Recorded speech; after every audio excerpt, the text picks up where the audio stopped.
Aguado sa diyan sa ano, Malacanang. Aguado or Aguada, Malacanang? Aguado, Your Honor. Aguado. When you say Aguado, kalsada ito sa Malacanang? Yes, Your Honor. Sinong dinalhan nyo ng pera doon sa Malacanang? Allegedly, bahay din ni Speaker, Your Honor. Bahay ni Speaker sa Aguado, Malacanang. Yes, Your Honor. So papunta ito kay Speaker. Yes, Your Honor. Yung sa Aguado, Your Honor, is harap ng gate 4 ng Malacanang.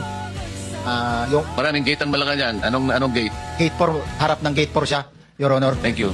Receive ni John Paul Estrada at Mark Tiksay. Ang mga executive assistant ni Congressman Saldico at sila ang mga detailed sa mga ganyang activities. Ang aking mga tao, sila Paul Estrada, Mark Tiksay, at ang aking mga security ang nag-deliver papunta sa bahay nila Pangulong Bongbong Marcos at Speaker Martin Romualdez sa North Forbes Park, South Forbes Park hanggang sa Malacanang. Yung mga deliveries po ay merong record ang aking mga tao. Totoo po yung sinasabi ni Orly Gutesa na nag-deliver siya sa Forbes Park. Totoo din po ang sinasabi ni Orly Gutesa na nag-deliver siya sa Malacanang nung siya ay nasa Senado. Para mapatunayan ang mga litrato na deliveries ay ilalabas ko po together with this video. After po ng approval ng budget sa General Appropriations Act of 2025, nagtanong po ako sa DPWH kung magkano ang kailangan na ibigay sa Office of the President o ang SOP na bigayan.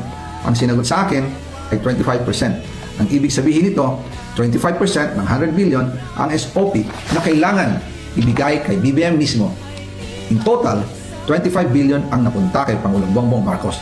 Kaya ngayon ay hinahamon ko si Ombudsman Remulla kung seryoso talaga siya sa mga sinasabi niya sa kanyang press release na idadamay niya pati si Martin Romualdez kung magbibigay ako ng ebidensya. Patunayan niya ngayon ang pronouncement niya. Imbestigahan niya ang fraternity Brad at ang kanyang kaibigan na si Speaker Martin Romualdez kung talagang tutupad siya sa tungkulin niya. Imbestigahan din niya si President Bongbong Marcos. Sabi nga ni BBM nung SONA, let's do it right at mahiya naman kayo, hindi po ba?